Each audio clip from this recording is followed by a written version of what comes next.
ನಿಮ್ಮ ತೋಟದಲ್ಲೂ ಈ ಮಳೆಗಾಲದಲ್ಲಿ ಹಸಿ ಅಡಿಕೆ ಅಥವಾ ಈ ಚಿಕ್ಕ ಚಿಕ್ಕ ಅಡಿಕೆಗಳು ನೆಲಕ್ಕೆ ಬೀಳ್ತಾ ಇದೆಯಾ? ಕೊಳೆ ರೋಗ ಅಂತ ಅಂದ್ಕೊಂಡು ಔಷಧಿ ಹಾಕಿದ್ರು ಉದುರಿಕೆ ನಿಲ್ತಾನೆ ಇಲ್ವಾ? ಹಾಗಾದ್ರೆ ಈ ವಿಡಿಯೋವನ್ನ ಕೊನೆಯವರೆಗೂ ನೋಡಿ. ಯಾಕಂದ್ರೆ ಅಡಿಕೆ ಉದುರುವುದಕ್ಕೆ ಒಂದೇ ಒಂದು ಕಾರಣ ಅಲ್ಲ, ಒಟ್ಟು 6 ಪ್ರಮುಖ ಕಾರಣಗಳಿವೆ.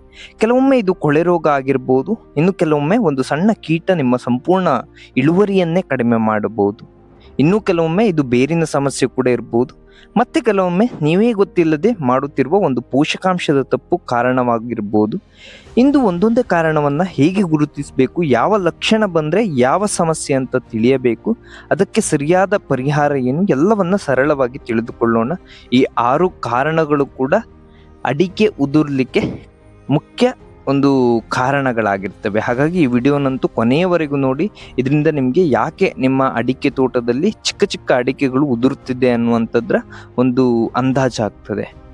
ಅದರ ಜೊತೆನೆ ಇನ್ನು ನನ್ನ ಚಾನಲ್ ನಿರುತ್ತರವನ್ನ ಯಾರೆಲ್ಲ ಸಬ್ಸ್ಕ್ರೈಬ್ ಮಾಡ್ಕೊಳ್ಳಿಲ್ವೋ ದಯವಿಟ್ಟು ಮಾಡ್ಕೊಳ್ಳಿ ಅಂತ ಹೇಳ್ತಾ ವಿಡಿಯೋವನ್ನ ಶುರು ಮಾಡೋಣ. ಸೊ ಮೊದಲನೇ ಕಾರಣ ಯಾವುದಂದ್ರೆ ಅದು ಕೊಳೆ ರೋಗ. ಹೌದು, ಮಳೆಗಾಲದಲ್ಲಿ ಅತ್ಯಂತ ಸಾಮಾನ್ಯವಾದ ಕಾರಣ ಈ ಅಡಿಕೆ ಉದುರ್ಲಿಕ್ಕೆ ಮೇನ್ ಆಗಿರುವಂತ ರೀಸನ್ ಈ ಕೊಳೆ ರೋಗ. ಈ ರೋಗಕ್ಕೆ ಕಾರಣವಾಗೋದು ಪೈಟೋಪ್ತರಾ ಮೆಡಿ ಎಂಬ ಶಿಲೀಂಧ್ರ. ಮಳೆ ನಿರಂತರವಾಗಿ ಬೀಳುವಾಗ ತೇವಾಂಶ ತುಂಬಾ ಹೆಚ್ಚಾದಾಗ ಈ ಶಿಲೀಂಧ್ರ ತುಂಬಾ ವೇಗವಾಗಿ ಹರಡುತ್ತದೆ. ಏನಂದ್ರೆ ಮಳೆ ನಿರಂತರವಾಗಿ ಬೀಳುತ್ತಾ ಆ ಅಡಿಕೆಗಳ ಮೇಲೆ ಬೀಳುವಾಗ ಅಲ್ಲಿ ಶಿಲೀಂಧ್ರ ಅಂದ್ರೆ ಒಂದು ಫಂಗಸ್ ಬೆಳೀತದ್ರೆ. ಆದ್ರೆ ಇಲ್ಲಿ ರೈತರು ಮಾಡುವ ಒಂದು ದೊಡ್ಡ ತಪ್ಪೇನಂದ್ರೆ ಅಡಿಕೆ ಉದುರಿದ ತಕ್ಷಣ, ಅಂದ್ರೆ ಅಡಿಕೆ ಉದುರಿದ ತಕ್ಷಣ ಕೊಳೆ ರೋಗ ಅಂತ ನಿರ್ಧಾರವನ್ನ ಮಾಡಿಬಿಡ್ತಾರೆ. ಅದು ಯಾವಾಗ್ಲೂ ಸತ್ಯ ಅಲ್ಲ. ಹಾಗಾದ್ರೆ ಕೊಳೆ ರೋಗವನ್ನ ಹೇಗೆ ಗುರುತಿಸಬೇಕು ಅನ್ನುವಂಥದ್ದನ್ನ ನೋಡುವುದಾದ್ರೆ, ಮೊದಲಿಗೆ ಅಡಿಕೆಯ ತೊಟ್ಟು, ಒಂದು ಚೀಪಾದ ತೊಟ್ಟೆ ಏನಿರ್ತದೆ ಅದರ ಭಾಗದ ಬಳಿ ನೀರು ಕುಡಿದಂತಿರುವ ಕಪ್ಪು ಅಥವಾ ಕಂದು ಬಣ್ಣದ ಕಲೆ ಕಾಣಿಸಿಕೊಂಡ್ರೆ ನಂತರ ಅದು ನಿಧಾನವಾಗಿ ದೊಡ್ಡದಾಗ್ತದೆ. ತೇವಾಂಶ ಹೆಚ್ಚಾದ್ರೆ ಅದರ ಮೇಲೆ ಬಿಳಿ ಬಣ್ಣದ ಶಿಲೀಂಧ್ರ ಅಥವಾ ಒಂದು ಫಂಗಸ್ ರೀತಿಯ ಒಂದು ಪದರ ಕೂಡ ಕಾಣಬಹುದು. ಆಮೇಲೆ ಅಡಿಕೆ ಕೊಳೆತು ನೆಲಕ್ಕೆ ಬೀಳ್ತದೆ. ಈ ಲಕ್ಷಣಗಳು ಇದ್ರೆ ಕೊಳೆ ರೋಗ ಇರುವ ಸಾಧ್ಯತೆ ಹೆಚ್ಚು.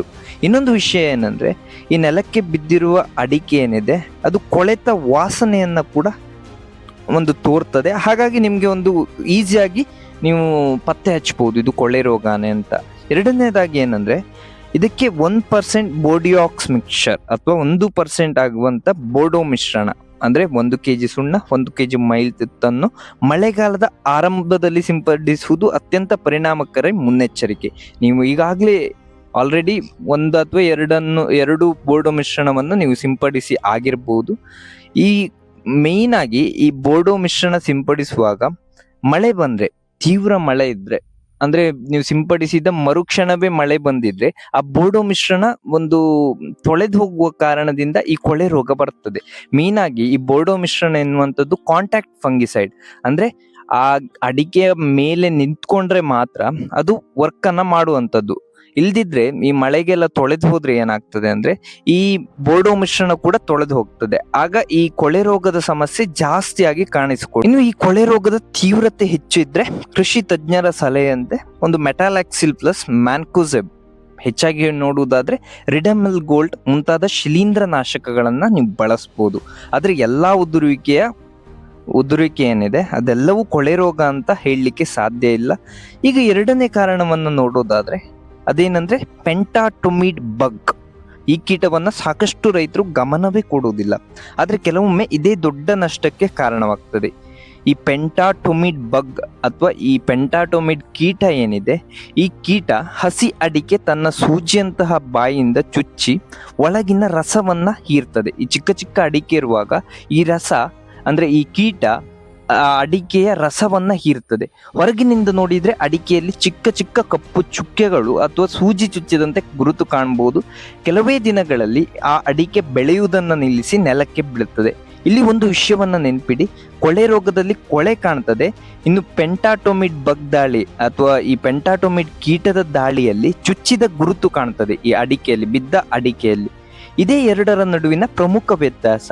ಈ ಕೀಟ ಹೆಚ್ಚಾಗಿ ಕಂಡು ಬಂದ್ರೆ ತೋಟವನ್ನ ನಿಯಮಿತವಾಗಿ ಪರಿಶೀಲಿಸಿ ಸುತ್ತಮುತ್ತ ಇರುವ ಪರ್ಯಾಯ ಆತಿಥೇಯ ಸಸ್ಯಗಳನ್ನ ತೆಗೆದು ಹಾಕಿ. ಅಂದ್ರೆ ಈ ಮೇನ್ ಆಗಿ ಇರುವಂತ ಈ ನಿಮ್ಮ ಕಳೆ ಏನಿದೆ, ಕಳೆಯನ್ನೆಲ್ಲ ತೆಗೆದು ಹಾಕಿ. ಇದರಿಂದಾನೇ ಹೆಚ್ಚಾಗಿ ಈ ಕೀಟ ಬರುವಂಥದ್ದು.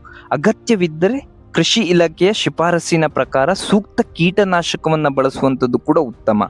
ಆದ್ರೆ ಇನ್ನೊಂದು ಕಾರಣ ಇದೆ, ಯಾವ ರೋಗವೂ ಇಲ್ಲ, ಯಾವ ಕೀಟವೂ ಇಲ್ಲ, ಆದ್ರೂ ಅಡಿಕೆ ಉದುರ್ತದೆ. ಅದೇನಂದ್ರೆ ಕಾರಣ 3, ನೀರು ನಿಲ್ಲುವಂಥದ್ದು.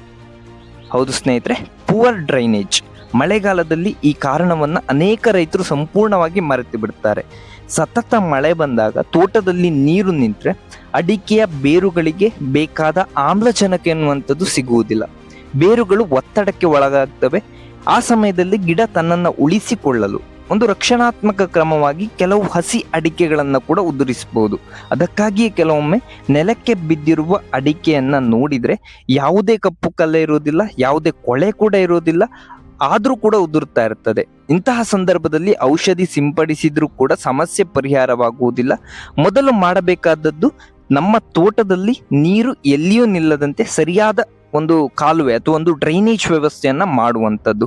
ಮಳೆ ನೀರು ಬೇಗ ಹೊರ ಹೋಗುವಂತೆ ನೋಡಿಕೊಳ್ಳುವುದು. ಬೇರು ಆರೋಗ್ಯವಾಗಿದ್ರೆ ಗಿಡದ ಒತ್ತಡ ಎನ್ನುವಂಥದ್ದು ಕಡಿಮೆ ಆಗ್ತದೆ. ಉದುರುವಿಕೆಯ ಸಾಕಷ್ಟು ಮಟ್ಟಿಗೆ ಇದರಿಂದ ಕಡಿಮೆ ಆಗ್ಬೋದು. ಗಿಡಕ್ಕೆ ಸ್ಟ್ರೆಸ್ ಬಂದ್ರೆ ಅದು ಆಟೋಮೆಟಿಕ್ ಆಗಿ ಕಾಯಿಯನ್ನು ಉದುರಿಸ್ತದೆ. ನೀವು ಯಾವುದೇ ಒಂದು ಬೆಳೆ ಆಗಿರ್ಬೋದು, ಅದೆಲ್ಲಾ ಬೆಳೆ ಕೂಡ ಇದೇ ರೀತಿ ಇರ್ತದೆ. ಆ ಕಾರಣದಿಂದ ಈ ವಾಟರ್ ಡ್ರೈನೇಜ್ ವ್ಯವಸ್ಥೆಯನ್ನ ಸಂಪೂರ್ಣವಾಗಿ ನಿರ್ಲಕ್ಷ್ಯ ಮಾಡಲಿಕ್ಕೆ ಹೋಗ್ಲೇಬೇಡಿ. ಇನ್ನೊಂದು 4ನೇ ಕಾರಣವನ್ನ ನೋಡುವುದಾದ್ರೆ, ಇದು ಬಹುತೇಕ ರೈತರು ಸಂಪೂರ್ಣವಾಗಿ ನಿರ್ಲಕ್ಷ್ಯ ಮಾಡುವಂತ ಒಂದು ವಿಷಯ. ಹೌದು, ಇದು ಗೊಬ್ಬರದ ವಿಷಯ. ಅದೇನಂದ್ರೆ ಪೋಷಕಾಂಶಗಳ ಅಸಮತೋಲನ. ಗೊಬ್ಬರ ಕೊಟ್ಟಿದ್ದೀನಿ ಆದ್ರೂ ಅಡಿಕೆ ಉದುರುತ್ತಿದೆ ಅಂತ ಹಲವರು ಹೇಳ್ತಾರೆ. ಆದ್ರೆ ಒಂದು ಪ್ರಶ್ನೆಯನ್ನ ನಾನು ನಿಮ್ಮಲ್ಲಿ ಕೇಳಬೇಕು. ಅದೇನಂದ್ರೆ, ನೀವು NPK ಮಾತ್ರ ಕೊಡ್ತಿದ್ದೀರಾ ಅಥವಾ ಸೂಕ್ಷ್ಮ ಪೋಷಕಾಂಶಗಳು ಅಂದ್ರೆ ಮೈಕ್ರೋ ನ್ಯೂಟ್ರಿಯೆಂಟ್ಸ್ ಗಳನ್ನ ಕೂಡ ಗಮನಿಸ್ತಿದ್ದೀರಾ ಅನ್ನುವಂಥದ್ದು. ಯಾಕಂದ್ರೆ ಹಲವಾರು ತೋಟಗಳಲ್ಲಿ ಕಾಣಿಸುವ ಮತ್ತೊಂದು ಪ್ರಮುಖ ಸಮಸ್ಯೆ ಅಂದ್ರೆ ಪೋಷಕಾಂಶಗಳ ಅಸಮತೋಲನ. ಇದರಲ್ಲಿ 3 ವಿಷಯಗಳು ತುಂಬಾ ಮುಖ್ಯ. ಮೊದಲನೆಯದು ಬೋರಾನ್ ಕೊರತೆ. ಇಂದು ಬೋರಾನ್ ಬಗ್ಗೆ ನಾನೊಂದು ಸಾಕಷ್ಟು ವಿಡಿಯೋಗಳಲ್ಲಿ ಮೆನ್ಷನ್ ಅಥವಾ ಒಂದು ಹೇಳ್ತಾನೆ ಬಂದಿದ್ದೇನೆ. ಈ ಬೋರಾನ್ ಕಡಿಮೆ ಆದ್ರೆ ಹೂಗಳು ಸರಿಯಾಗಿ ಬೆಳೆಯುವುದಿಲ್ಲ, ಇನ್ನು ಚಿಕ್ಕ ಅಡಿಕೆಗಳು ಗಟ್ಟಿಯಾಗಿ ಹಿಡಿದುಕೊಳ್ಳುವುದಿಲ್ಲ. ಅಂದ್ರೆ ಮುಖ್ಯವಾಗಿ ಏನಂದ್ರೆ, ಈಗ ಚಿಕ್ಕ ಚಿಕ್ಕ ಹರಳುಗಳು ಬಂದಿದ್ರೆ ಅಥವಾ ಒಂದು ಚಿಕ್ಕ ಚಿಕ್ಕ ಅಡಿಕೆಗಳಾದಾಗ ಈ ಬೋರಾನ್ ಕೊರತೆ ಇದ್ರೆ ಕೆಲವೊಮ್ಮೆ ಬಟನ್ ಶೆಡ್ಡಿಂಗ್ ಅಥವಾ ಅಡಿಕೆ ಉದುರುವಿಕೆ ಕೂಡ ಹೆಚ್ಚಾಗ್ತದೆ. ಈ ಬೋರಾನ್ ಒಂದು ಪ್ರತ್ಯಕ್ಷ ಅಲ್ದಿದ್ರು ಪರೋಕ್ಷವಾಗಿ ಈ ಅಡಿಕೆ ಉದುರಲಿಕ್ಕೆ ಮೇನ್ ಆಗಿರುವಂತ ಒಂದು ವಿಷಯ. ಇನ್ನೊಂದು 2ನೇದು ನೈಟ್ರೋಜನ್ ಇಂಬ್ಯಾಲೆನ್ಸ್. ಹೌದು, ಕೆಲವರು ಯೂರಿಯಾವನ್ನೇ ಹೆಚ್ಚಾಕ್ತಾರೆ, ಇನ್ನು ಕೆಲವರು ಸಾಕಷ್ಟು ನೈಟ್ರೋಜನ್ ಕೊಡೋದಿಲ್ಲ. ಈ ಎರಡೂ ಪರಿಸ್ಥಿತಿಯಲ್ಲಿ ಗಿಡದ ಬೆಳವಣಿಗೆ ಮತ್ತು ಪೋಷಕಾಂಶಗಳ ಸಮತೋಲನ ಹಾಳಾಗಬಹುದು. ಅದರ ಪರಿಣಾಮವಾಗಿ ಗಿಡ ಒತ್ತಡಕ್ಕೆ ಒಳಗಾಗಿ ಉದುರುವಿಕೆಯು ಕೂಡ ಹೆಚ್ಚಾಗಬಹುದು. ಹಾಗಾಗಿ ಯೂರಿಯಾವನ್ನ ಕೊಡ್ಲೇಬಾರದು ಅಂತ ಇಲ್ಲ. ಅಡಿಕೆ ತೋಟಕ್ಕೆ ಯೂರಿಯಾವನ್ನ ಮುಖ್ಯವಾಗಿ ಕೊಡಬೇಕು, ಆದ್ರೆ ಲೆಕ್ಕಕ್ಕಿಂತ ಹೆಚ್ಚು ಯೂರಿಯಾವನ್ನ ಕೊಡಬಾರದು. ಇನ್ನೊಂದು 3ನೇ ವಿಷಯ ನೋಡುವುದಾದ್ರೆ ಮೈಕ್ರೋ ನ್ಯೂಟ್ರಿಯೆಂಟ್ಸ್. ಇದನ್ನ ಕೂಡ ನಾನು ಸಾಕಷ್ಟು ವಿಡಿಯೋಗಳಲ್ಲಿ ಮೆನ್ಷನ್ ಮಾಡಿದ್ದೇನೆ. ಅದೇನಂದ್ರೆ, ನಾವು NPK ಯಾವಾಗಲೂ ತೋಟಕ್ಕೆ ಕೊಡ್ತಾನೆ ಇರ್ತೇವೆ, ಆದ್ರೆ ಮೈಕ್ರೋ ನ್ಯೂಟ್ರಿಯೆಂಟ್ಸ್ ಬಗ್ಗೆ ಹೆಚ್ಚಾಗಿ ಗಮನವನ್ನ ಕೊಡೋದಿಲ್ಲ.